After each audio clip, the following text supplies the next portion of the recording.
Hi friends, welcome back. तो अभी की जो ब्रेकिंग न्यूज़ है वो है कि इज़राइल के ऊपर हमला हुआ है, हाइपरसोनिक हमला हुआ है और अब भारत भी जो है साथ दे रहा है इज़राइल का।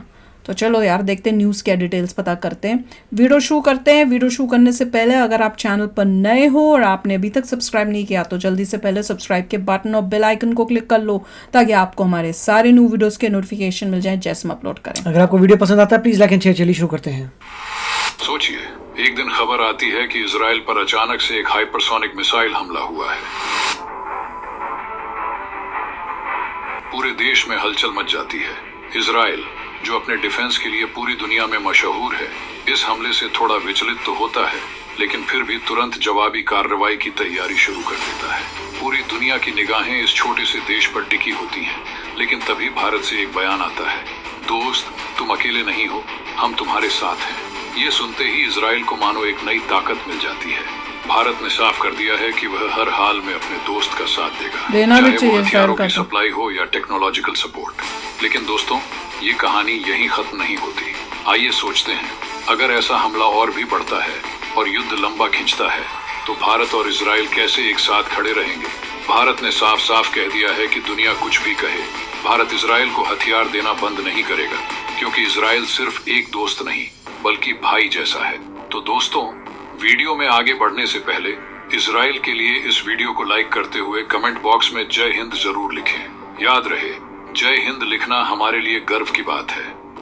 आज हम बात करने जा रहे हैं एक ऐसे बड़े विवाद की जिसने दुनिया भर में हलचल मचा दी है। इजराइल और यमन के बीच छिड़ा ताजा संघर्ष और इसमें रूस की भूमिका जो चौंकाने वाली है। दरअसल हाल ही में इजराइल पर एक ऐसा हमला हुआ जिसने न सिर्फ इजराइल को हिलाकर रख दिया बल्कि पूरे मिडिल ईस्ट की सुरक्षा को लेकर भी बड़े सवाल खड़े कर दिए हैं। चलिए पहले बात करते हैं उस खतरनाक हाइपरसोनिक मिसाइल की जो सीधा इजराइल पर दागी गई थी। ये कोई साधारण मिसाइल नहीं थी, बल्कि इतनी एडवांस्ड और तेज थी कि इजराइल का सबसे शक्तिशाली डिफेंस सिस्टम भी इसे रोक नहीं पाया। आपको बता दें कि इजराइल का आयरन डोम दुनिया में सबसे शक्तिशाली मिसाइल डिफेंस सिस्टम माना जाता है। इसके बावजूद ये हाइपरसोनिक मिसाइल इतनी तेज थी कि इजराइल का पूरा डिफेंस सिस्टम फेल हो गया। लेकिन सबसे बड़ा सवाल यह है कि इस हमले के पीछे कौन था, कौन इतनी एडवांस्ड टेक्नोलॉजी का इस्तेमाल कर रहा है और इजराइल जैसे ताकतवर देश पर इस तरह का हमला करने की हिम्मत कौन कर सकता है। कहानी में रशिया की एंट्री होती है।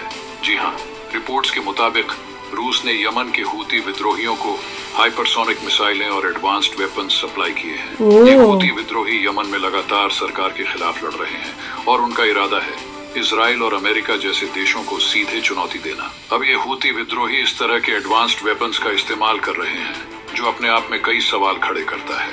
क्या वाकई यमन के हूती विद्रोहियों के पास खुद इतने रिसोर्सेज हैं कि वो हाइपरसोनिक मिसाइल बना सकें, या फिर ये रशिया का ही खेल है जो पर्दे के पीछे से इस पूरे मसले को कंट्रोल कर रहा है।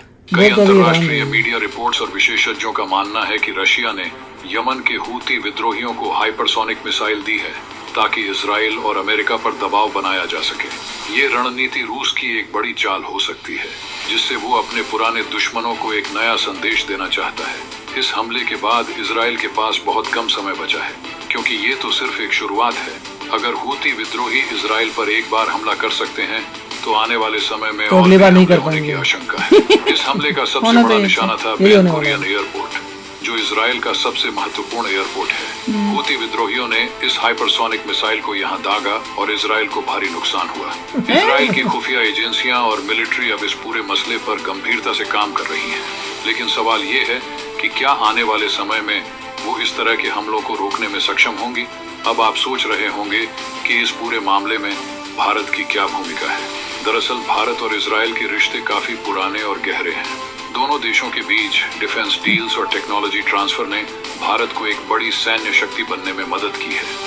हाल ही में भारत में सुप्रीम कोर्ट के सामने एक PIL जनहित याचिका दायर की गई थी, जिसमें इजराइल को भारतीय हथियारों की बिक्री पर रोक लगाने की मांग की गई थी। याचिकाकर्ता का आरोप था कि इजराइल इन हथियारों का इस्तेमाल फिलिस्तीनी नागरिकों के खिलाफ कर रहा है, जो अंतर्राष्ट्रीय कानूनों का उल्लंघन है। सुप्रीम कोर्ट ने इस याचिका को खारिज कर दिया और साफ कहा कि हथियारों का एक्सपोर्ट और फॉरेन पॉलिसी से जुड़े फैसले केवल सरकार के अधिकार क्षेत्र में आते हैं, न कि अदालत के। इसका मतलब यह हुआ कि भारत और इजराइल के बीच डिफेंस डील्स पर कोई असर नहीं पड़ेगा और दोनों देश आने वाले समय में और भी करीब आ सकते हैं। भारत ने इजराइल से हथियार खरीदे हैं जो न सिर्फ भारतीय सेना को ताकतवर बनाते हैं बल्कि भारत की सुरक्षा को भी मजबूत करते हैं। अब अगर हम बात करें रशिया की रणनीति की, तो ये बिल्कुल साफ है कि रशिया मिडिल ईस्ट में अपनी पकड़ मजबूत करना चाहता है।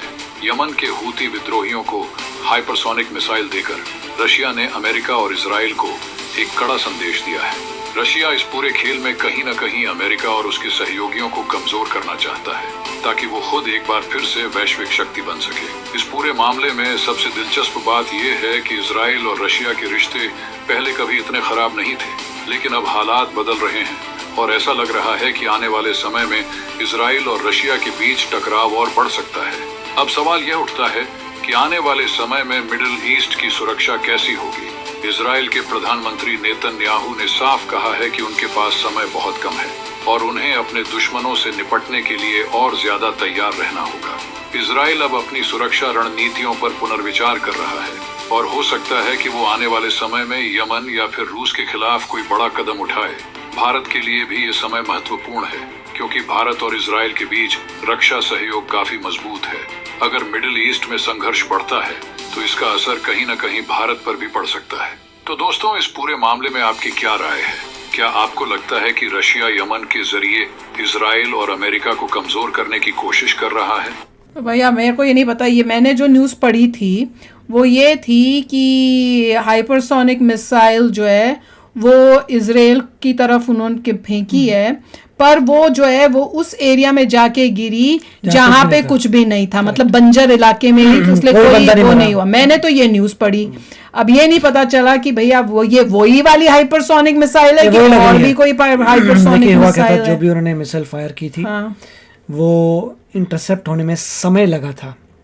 तो नॉर्मली होता है कि आप आकाश में ही उड़ा देते हैं तो कुछ ज़्यादा लफड़ा नहीं होता। इस बार जो है काफ़ी पास आ गई थी तब जाके उसे उड़ाया था। अच्छा। तो उससे जो गिरा था वो उसका मिसाइल का फ्रैगमेंट गिरा था। अच्छा। अगर आप पहले उड़ा देते तो फ्रैगमेंट कहीं और गिरता, मगर when it comes very close तब यहाँ से आपने फ्रैगमेंट उसका गिरा तो फ्रैगमेंट गिरा था। हाँ, पर वहाँ पे बंजर जगह थी, कोई नहीं था, कुछ मैंने तो इतना पढ़ा, मुझे नहीं पता था कि राइट। उसके बाद जो है सऊदी अरेबिया को भी टेंशन आई थी कि हूती हैं ये क्या कर रहे हैं, हूती को कौन सप्लाई कर रहा है, सब चीजें। मतलब हूती तो अनपढ़ टेररिस्ट हैं, उनको कुछ पता नहीं है कहाँ से ये टेक्नोलॉजी कहाँ से उनके पास आ गई। कोई दे रहा है। मिस्टर नेतन्याहू ने कहा कि हम ऑब्वियसली बदला तो जबरदस्त देते हैं, तो हम बहुत जबरदस्त बदला देने वाले हैं। लेने वाले यमन पे अटैक होगा, मतलब यमन पे नहीं कह सकते, हूतियों पे, क्योंकि यमन की कंट्री ये नहीं बोलती कि हूती हमारे हैं। वो कहते हैं, यमन कहता है भाई हमारा देश है, हमारे में वो टेररिस्ट बैठे हैं, क्या करें। तो अब ये कंट्रोल ही नहीं हो रहा, कंट्रोल नहीं हो रहे। तो वो तो कह रहे हैं, वो तो कहेंगे आके तुम ही खत्म कर दो इनको। इसीलिए इजराइल बोल रहा है कि it is going to attack and destroy Houthis. अब देखते हैं अटैक कब करता है इजराइल। नहीं, पर एक बात आपने देखी है कि इस वीडियो में वो कह रहे हैं कि हो सकता है कि ये रशिया का हाथ हो, रशिया ने सप्लाई किया हो, पर इन्होंने उसी टाइम करेक्ट करके बोला जो यूएसए में न्यूज़ आ रही है कि ईरान का हाथ है। तो कई बार लोगों को ये लगता है कि नहीं, क्योंकि हम यूएसए में बैठे हुए हैं, हम एंटी रशिया हुए हैं, या कोई हम एंटी रशिया नहीं है, हम किसी के एंटी नहीं है, हम सिर्फ राइट और रॉन्ग और जो फैक्ट्स है, जो न्यूज आ रही है उसके हिसाब से बात करते हैं। नहीं तो हम भी बोलते देखो रशिया कितना गंदा है, ये ऐसे कर रहा है, ऐसे कर रहा है, पर नहीं, यहाँ पे और यहाँ पे भी जो न्यूज आ रही है वो ये नहीं आ रही कि यूएसए में बैठे हुए तो यूएसए वाले कह रहे हैं नहीं रशिया कर रहा है। अभी उन्होंने ये न्यूज नहीं की, उन्होंने ये कहा है कि भैया इसमें ईरान का हाथ हो रहा है। तो इससे आपको पता चलेगा कि जो न्यूज़ है हम उसके हिसाब से बात करते हैं। और अगर किसी को ये गलत फहमी है कि we are anti Russia because हम यूएसए में, तो वो उससे आपको पता चल जाएगा कि वो जो आपके ख्यालात हैं दैट आर टोटली रॉन्ग। और इवन यूएसए के अंदर भी they tell what is actually happening. वो ये नहीं कर रहे कि भैया हर चीज को मसाला लगा के रशिया रशिया कर रहे हो या एंटी अपने दुश्मनों की बातें कर रहे हो, जैसे इंडिया का मीडिया जनरली करता है। देखिए, जो सो कॉल्ड एक्सपर्ट्स है वो मसाले लगा के अपने आप को एक्सपर्ट्स बोल रहे हैं या बड़े टीचर्स बोलते हैं अपने आप को, पर वो व्यूज के लिए मसाला लगा के वो उस टाइप की न्यूज बनाने की कोशिश करते हैं जिसमें मिर्च मसाला हो और वो चीज कंट्रियों को उसमें इन्वॉल्व करें जिसमें जो इंडियंस हैं जो उनके एंटी हैं या कुछ, तो उनको उनकी भावनाएं जो है ना वो और उसको देखिए जो भी अपने सो कॉल्ड टीचर्स कहते हैं, मुझे लगता नहीं है कोई आईएएस का बच्चा वो देखेगा और पास हो जाएगा। पास ही नहीं हो सकता, तो फेल हो जाएगा। वो तो मिर्च मसाला लगा के, और वो भी जो फैक्ट्स भी नहीं पता अभी, वो वाली न्यूज बता। और जो आईएएस में अप्लाई कर रहे हैं, थैंकफुली आई होप कि जितने पास होते हैं, they are pretty intelligent people to figure out 1 minute में कि ये तो सब जिस तरह के वो वीडियोस और न्यूज बनाते हैं,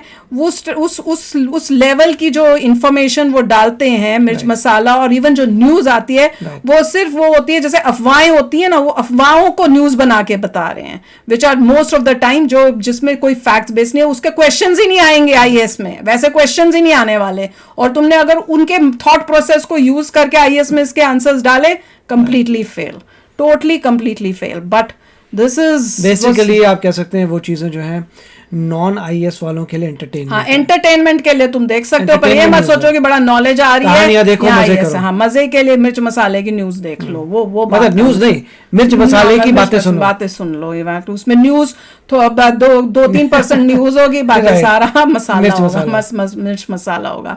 पर दिस इज, अब देखते हैं इजराइल कैसे जो है जवाब देता है। इजराइल चुप तो बैठेगा नहीं। तो चलो यार, आप भी शेयर करना अपने थॉट्स, चलते हैं, मिलेंगे नेक्स्ट वीडियो में बहुत ही जल्द। Till then take care and bye bye. तो अगर आप मेरे इस चैनल पे नए हो तो जल्दी से सब्सक्राइब के बटन को हिट करो और बेल आइकन को क्लिक करो, ताकि आपको मेरा जब नया वीडियो मैं लगाऊं, आपको उसके बारे में जल्दी से पता चल जाए।